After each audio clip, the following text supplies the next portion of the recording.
Assalamualaikum warahmatullahi wabarakatuh. Jumpa lagi dengan Bu Ana di mata kuliah Diplomasi Budaya. Minggu ini temanya adalah konsep nation branding.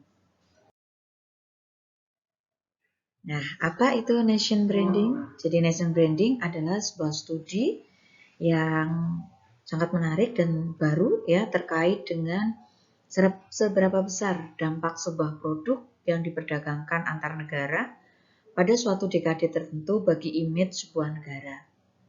Nah, nation sendiri dapat diartikan sebuah kelompok besar yang memiliki kesamaan dalam ras dan juga bahasa. Di samping itu, negara atau country itu dapat diartikan sebuah lahan dari tanah yang diduduki oleh sebuah nation. Nah, secara sederhana, brand atau merek diartikan sebagai sebuah nama, logo, simbol-simbol yang membedakan sebuah produk atau jasa dari produk pesaingnya. Sedangkan brand image itu adalah apa yang dipersepsikan di benak konsumen. Nah, kemudian nation brand itu merupakan keseluruhan persepsi suatu bangsa dalam pikiran para pemangku kepentingan internasional. Nah, beberapa elemen seperti orang, tempat, budaya atau bahasa, sejarah, makanan, fashion, ya, tokoh terkenal, ya, merek global dan sebagainya. Itu bisa dijadikan sebagai sebuah branding.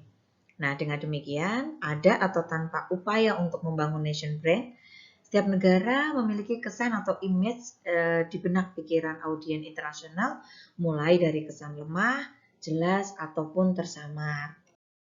Nah, apa jadinya jika suatu negara atau perusahaan tidak memiliki konsep branding yang kuat?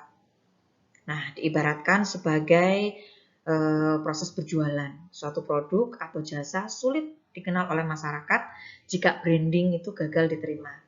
Nah, dampak dari lanjutan penjualan produk tersebut tentunya akan terkendala. Nah, sebagai sebuah negara, Indonesia memang harus memiliki konsep branding yang matang. Alasannya adalah untuk meningkatkan daya jual dan persuasi komunikasi pemasaran, mengefektifkan anggaran, komunikasi pemasaran, meminimalkan dampak bila terjadi krisis kepercayaan, membangun kebanggaan dan loyalitas, dan meningkatkan daya saing.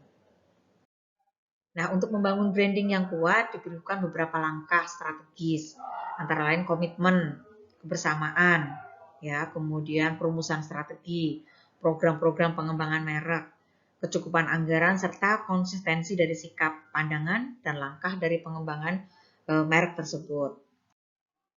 Nah, secara konsep nation branding adalah usaha yang dilakukan untuk membangun dan menjaga citra suatu negara secara holistik. Nah, pembentukan citra suatu negara, baik internal maupun eksternal, berbasis pada nilai dan persepsi positif yang dimiliki sehingga mendapatkan posisi di antara negara-negara lain di dunia.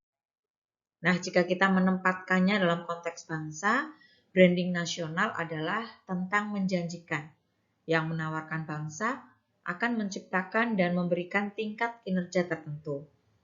Nah, ini adalah jalan yang harus dilakukan oleh sebuah bangsa untuk menentukan apa yang ingin menjadi sangat baik, ya, ada apa dan bagaimana penawaran yang berbeda dari pihak lain.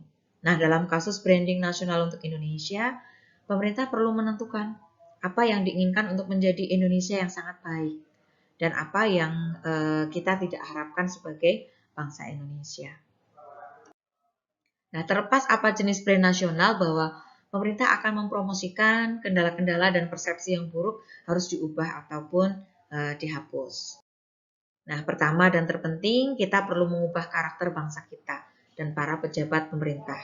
Nah, tujuan dari perubahan karakter adalah untuk menghilangkan dan membuktikan bahwa tindakan buruk yang dilakukan pemerintah berupa insiden misalkan yang terjadi selama ini, ya, seperti tindakan barbar, kemudian tidak bermoral, itu tidak akan terulang lagi.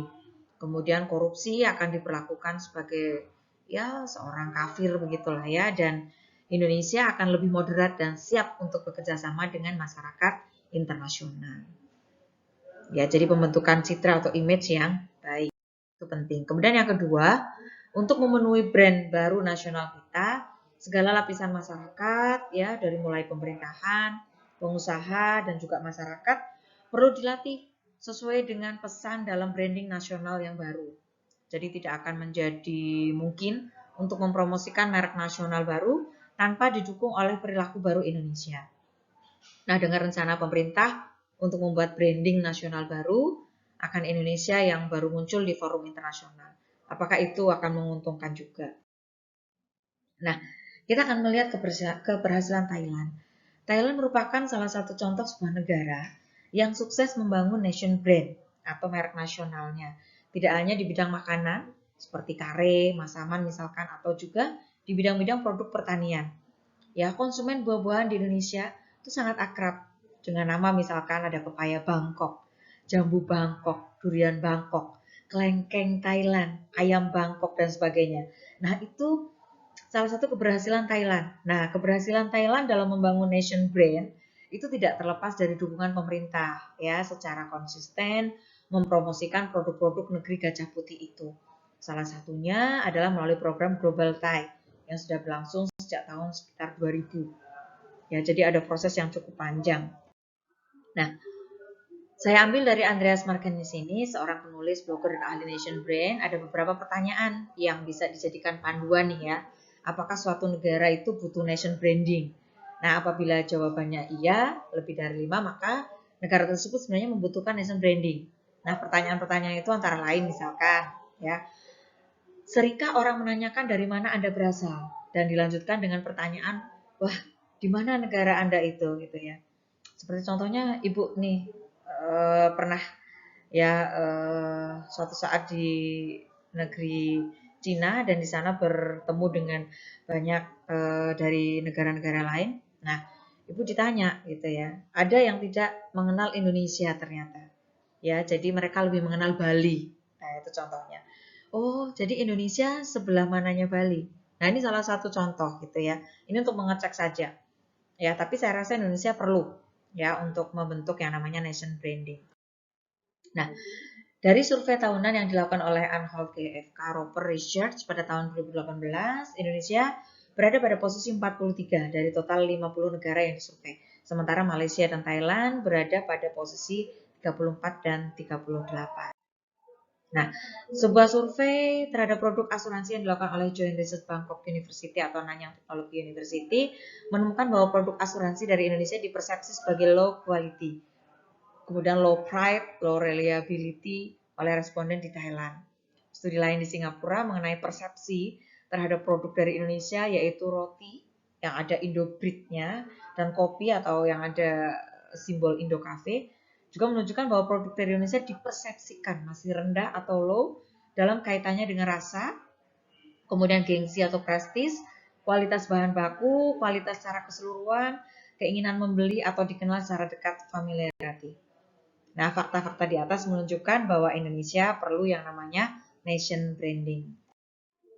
Nah, kata kunci dari nation branding adalah trade, tourism, dan investment. Nah, ketika kata tersebut digunakan untuk menggambarkan adanya peningkatan perdagangan, baik produk barang ekspor, jasa, maupun investasi. Nah, promosi tentunya perlu dilakukan secara berkesinambungan dan pencitraan nama Indonesia juga perlu dilakukan terus-menerus, apalagi pada tahun ini ya di tengah pandemi ya terjadi krisis di mana-mana gitu ya. Ini dapat memberikan peluang yang cukup besar Indonesia dengan pencitraan yang lebih baik, tentunya menggunakan media-media yang ada. Nah, itu bisa dimulai dari diri kita sebagai bagian dari bangsa Indonesia. Demikian yang bisa Bu Ana sampaikan.